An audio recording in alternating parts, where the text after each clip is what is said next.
الحمد لله نحمده ونستعينه ونستغفره ونؤمن به ونتوكل عليه ونعوذ بالله من شرور أنفسنا ومن سيئات أعمالنا من يهده الله فلا مضل له ومن يضلله فلا هادي له وأشهد أن لا إله إلا الله وحده لا شريك له وأشهد أن محمدا عبده ورسوله أما بعد فإن خير الحديث كتاب الله وخير الهدي هدي محمد صلى الله عليه وسلم وشر الأمور محدثاتها وكل محدثة بدعة وكل بدعة ضلالة وكل ضلالة في النار.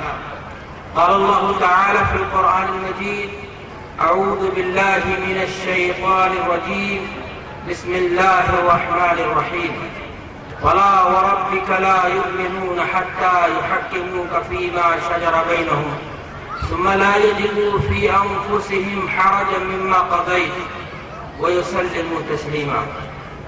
وعن أبي هريرة رضي الله تعالى عنه قال قال رسول الله صلى الله عليه وسلم: كل أمتي يدخلون الجنة إلا من أبى. قيل: من أبى يا رسول الله؟ قال: من أطاعني دخل الجنة ومن عصاني فقد أبى. رب اشرح لي صدري ويسر لي أمري واحلل عقدة من لساني يفقهوا قولي. سبحانك لا علم لنا إلا ما علمتنا إنك أنت العليم الحكيم. صدر مجلس، حضرات علماء کرام،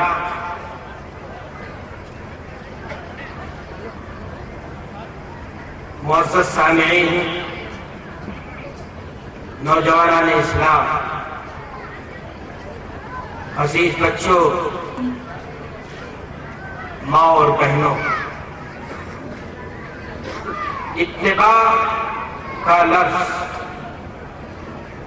عربی زبان کا ایک لفظ ہے جو اتباع یتبعو اتباعاً سے ماخوذ ہے. تے بے عین اس لفظ کا اصلی مادہ ہے. معنی ہے اس کا پیروی کرنے کے، پیچھے لگنے کے. عربی زبان میں بولا جاتا ہے تبعت القوم، میں نے فلاں قوم کے پیچھے چلنے کو اپنی عادت بنائی. تبعت الشیء، میں نے فلاں چیز کو نقش راہ بنایا، نشان راہ بنایا. اتباع شریعت میں کسے کہتے ہیں؟ علماء اسلام نے اتباع کے مفہوم کو واضح کرنے کے لیے متعدد تعریفیں کی، لیکن ان تعریفات کا خلاصہ اور نچوڑ یہ ہے کہ اتباع کہتے ہیں پیروی کرنے کو، غلامی کرنے کو. لیکن کس کی؟ اللہ کے نبی جناب محمد رسول اللہ صلی اللہ علیہ وسلم. کس چیز میں؟ زندگی کے ہر پہلو میں. کام چاہے دین کا ہو، کام چاہے دنیا کا، آپ ہو بہو اس کام کو اسی انداز پر عمل کرنے کی، انجام دینے کی کوشش کریں جس طریقے پر حضرت محمد رسول اللہ صلی اللہ علیہ وسلم نے اس کام کو انجام دیا ہے یا کرنے کا آپ صلی اللہ علیہ وسلم نے حکم دیا. یہی اتباع ہے. آپ نماز کیسے پڑھیں گے؟ فلاں والی نماز نہیں، فلاں مسلک والی نماز نہیں. آپ نماز اسی دن اتروا لیں اور اللہ کی عبادت اس وقت تک کریں جب تک نشاط باقی ہو.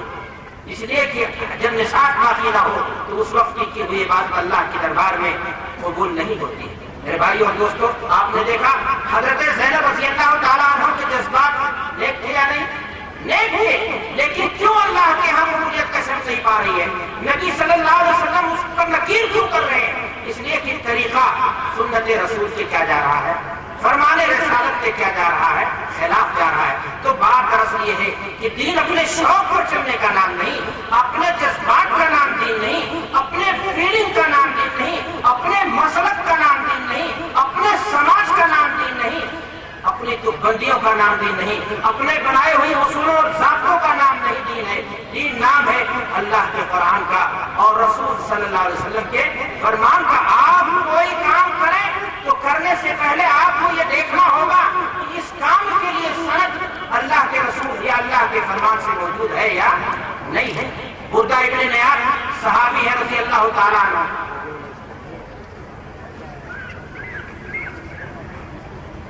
اللہ کے رسول صلی اللہ علیہ وسلم عید کے دن عیدگاہ تشریف لے جا رہے ہیں، راستے میں ساتھی صحابی بردہ ابن نیار کے گھر کے پاس سے ہو کر اللہ کے رسول صلی اللہ علیہ وسلم گزر رہے ہیں، نالی میں آپ نے خون دیکھا، آپ نے کہا کس کا گھر ہے؟ پتہ یہ چلا ساتھی بردہ ابن نیار صحابی بردہ ابن نیار کا گھر ہے، بلوایا، کہا ماجرا کیا ہے؟ کہا اللہ کے رسول آپ سے میں نے حدیث سنی ہے کہ عید کا دن کھانے کا ہے، خوشیاں منانے کا ہے، غریبوں کے گھر سوغات بھیجنے کا ہے۔ اللہ کے رسول صلی اللہ علیہ وسلم جس کالونی میں جس بستی میں میرا یہ گھر ہے بہت غریب لوگ ہیں، عیدگاہ فاصلے پر ہے، میں نے عید کی نماز سے پہلے اسی لیے جانور ذبح کر کے ان کے گھروں میں گوشت پہنچا دیا ہے تاکہ غریبوں کے گھر بھی خوشیوں کے سوغات خوشیوں کے چراغ جل جائیں۔ اللہ کے رسول صلی اللہ علیہ وسلم نے فرمایا اس مکان حاشا، ساتھی تمہاری قربانی ادا نہیں ہوئی، جذبے میں کمی نہیں تھی، بات صرف اتنی تھی کہ سنت کی کیا ہو رہی تھی، خلاف ورزی ہو رہی تھی، عید کی نماز سے پہلے انہوں نے قربانی کر دی تھی، اس لیے کہ اللہ کے رسول صلی اللہ علیہ وسلم نے نماز کے بعد قربانی کی مشروعیت قرار دی۔ میرے بھائی اور دوستو، آپ نے دیکھا ان کے جذبات نیک تھے، انہوں نے اپنی سمجھ سے ایک کام کو اچھا سمجھا اور سوچا کہ غریبوں کے گھر ہم عید کی نماز سے پہلے اگر گوشت پہنچا دیں گے تو ان کے بچے بھی خوشیاں منائیں گے۔ آپ نے دیکھا کہ اپنی سمجھ ان کی سمجھ فلاں کی سمجھ ان کی بات فلاں بزرگ کا قول نہیں دین ہے۔ دین کیا ہے؟ اللہ کے رسول صلی اللہ علیہ وسلم کا فرمان، رب کا فرمان، چاہے جتنا جذبہ آپ کا خالص ہو، چاہے جتنے مخلص ہو، چاہے جتنی نیت آپ کی صادق ہو، لیکن اگر طریقہ وہ نہیں رہا جو اللہ کے نبی جناب محمد رسول اللہ صلی اللہ علیہ وسلم نے کیا ہے یا کرنے کا حکم دیا ہے، آپ کا وہ عمل ضائع ہو جائے گا، بیکار ہو جائے گا۔ ساتھی صحابی ہے، اللہ کے رسول صلی اللہ علیہ وسلم کے ساتھ سفر حج پر شریک ہے، سعادت کی بات ہے، وہ آنکھیں بھی مبارک تھی جنہوں نے اللہ کے رسول صلی اللہ علیہ وسلم کے رخ انور کو دیکھا، اور قسمت تھی ان کی کہ انہوں نے اللہ کے رسول صلی اللہ علیہ وسلم کے ساتھ حج کے لیے رخت سفر باندھا۔ ساتھی صحابی نے اپنی سمجھ اور سوچ کے مطابق ایک فیصلہ کر ڈالا۔ فیصلہ کیا تھا؟ انہوں نے سوچا کہ اللہ کے راستے میں بات بھی ہے کہ اللہ کے راستے میں آنے والی جتنی بھی تکلیف ایک بندے مومن کو پہنچتی ہے، لاحق ہوتی ہے، اور بندے مومن اگر صبر کے ذریعہ اس کا مقابلہ کرتا ہے تو اللہ اس کے درجات کو کیا کرتا ہے؟ بلند کرتا ہے۔ انہوں نے نیت کر لی کہ حج کے اس سفر پہ نہ تو کھانا کھاؤں گا نہ پانی پیوں گا اور نہ ہی سواری پر بیٹھوں گا، پیدل چلوں گا۔ ان کی اپنی سمجھ، سوچا کہ پیدل زیادہ چلوں گا، بھوک اور پیاس کی شدت ہوگی، تکلیف سے مجھے زیادہ لاحق ہوگی اور میرے اجر و ثواب کیا ہو جائیں گے؟ بڑھ جائیں گے۔ نتیجہ کیا ہوا؟ بے ہوشی طاری ہوئی، غشی آ گئی کمزوری کی وجہ سے، اور صحابہ نے انہیں گھیرا، ہوش میں لانے کے لیے پانی وغیرہ کا چھڑکاؤ کیا جا رہا ہے۔ اللہ کے رسول صلی اللہ علیہ وسلم کو خبر ہو رہی ہے، آپ ماجرا دریافت کرتے ہیں، بات بتائی جاتی ہے کہ اللہ کے رسول انہوں نے ایسے ایسے کیا۔ کہا ساتھی صحابی کو اللہ کے رسول صلی اللہ علیہ وسلم نے تم نے اپنے اس عمل کے ذریعہ اللہ کو خوش نہیں کیا بلکہ اللہ کو کیا کر دیا ہے؟ ناراض کر دیا ہے۔ تو میرے بھائی اور دوستوں، میں نے آپ سے کہا کہ کام چھوٹا ہو یا کام بڑا ہو، کام کی قبولیت کے لیے بنیادی شرط جہاں یہ ہے کہ آپ کے یہاں ریا اور نمود نہ ہو، دکھاوا نہ ہو، خلوص ہو، نیت میں کہیں فتور نہ ہو، وہیں دوسری بنیادی شرط یہ ہے کہ وہ کام ہو بہو آپ اسی انداز پر کر رہے ہوں جس انداز پر اللہ کے نبی جناب محمد رسول اللہ صلی اللہ علیہ وسلم نے اس کام کو انجام دیا ہے۔ ورنہ ساری کوشش، ساری محنت، بیکار کی بیکار چلی جائے گی اور آپ کی منہ پر مار دی جائے گی۔ میرے بھائی اور دوستو، اس قسم کے اور بھی بے شمار واقعات کتب احادیث میں آپ کو مل سکتے ہیں۔ آئیے میں آپ کو بتانا چاہتا ہوں کہ اتباع سنت پر قرآن اور حدیث میں کتنا زور دیا گیا ہے۔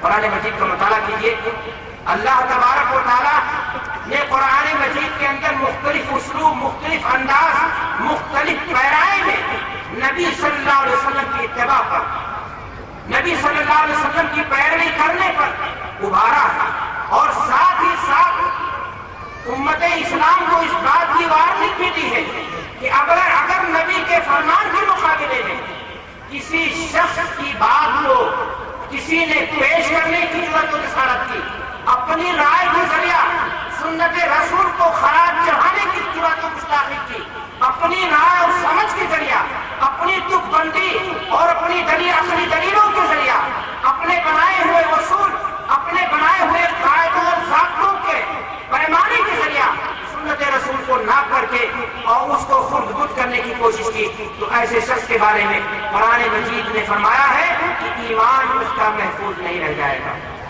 اللہ تعالیٰ قرآن مجید کے اندر ارشاد فرماتا ہے فَلَا وَرَبِّكَ لَا يُؤْمِنُونَ حَتَّى يُحَكِّمُوكَ فِيمَا شَجَرَ بَيْنَهُمْ۔ اے میرے محبوب، تیرے رب کی ربوبیت کی قسم، لا یؤمنون، ایمان ان کا مکمل نہیں ہوگا، حَتَّى يُحَكِّمُوكَ فِيمَا شَجَرَ بَيْنَهُمْ، یہاں تک کہ وہ آپ کو فیصل ماننے ان تمام مسائل میں جو ان کے درمیان اختلافی پیدا ہو، چاہے وہ کام دین کا ہو چاہے وہ کام دنیا کا ہو۔